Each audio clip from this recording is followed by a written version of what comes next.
ക്രിസ്തുവിൻ്റെ ക്രൂശുമരണത്തിൽ വിശ്വസിച്ച് പാപമോചനം ലഭിച്ച ഒരാൾക്ക് പരിശുദ്ധാത്മാവിനെ കിട്ടുന്നു.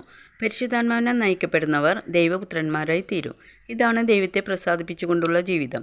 ഇങ്ങനെ പരിശുദ്ധാത്മാവിനാൽ നടത്തപ്പെടുന്ന ഒരുവനെ ദൈവം വിശുദ്ധീകരിക്കും. ഇത് റോമ 6:22 പറഞ്ഞിരിക്കുന്നു. പരിശുദ്ധാത്മാവിനാൽ നയിക്കപ്പെടുന്ന ഒരാളുടെ ഉള്ളിൽ നിന്നും പരിശുദ്ധാത്മാവിൻ്റെ ഫലങ്ങളായ സ്നേഹം, ആനന്ദം, സമാധാനം, ക്ഷമ, ദയ, നന്മ, വിശ്വസ്തത, സൗമ്യത, ആത്മസംയമനം ഇവ പുറപ്പെടണം.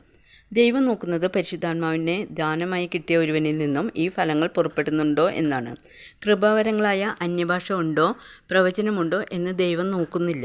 അന്യഭാഷ ഉണ്ടെന്ന് വെച്ച് ഒരാൾ സ്വർഗത്തിൽ പോകുന്നില്ല. കൃപാവരങ്ങൾ ദൈവം തനിക്ക് ഇഷ്ടമുള്ളവർക്ക് കൊടുക്കുന്ന ഒന്നാണ്. ഇത് നിത്യജീവനെ ബാധിക്കുന്നില്ല. മിക്ക സഭകളും പരിശുദ്ധാത്മാവിൻ്റെ ഫലത്തെക്കുറിച്ച് പഠിപ്പിക്കാതെ അന്യഭാഷയും പ്രവചനപരവും അനുഗ്രഹ ശുശ്രൂഷയും പറഞ്ഞ് ജലത്തെ വലിച്ചുകൊണ്ടിരിക്കുന്നു. യഥാർത്ഥ വചന ശുശ്രൂഷ കിട്ടുന്നില്ല.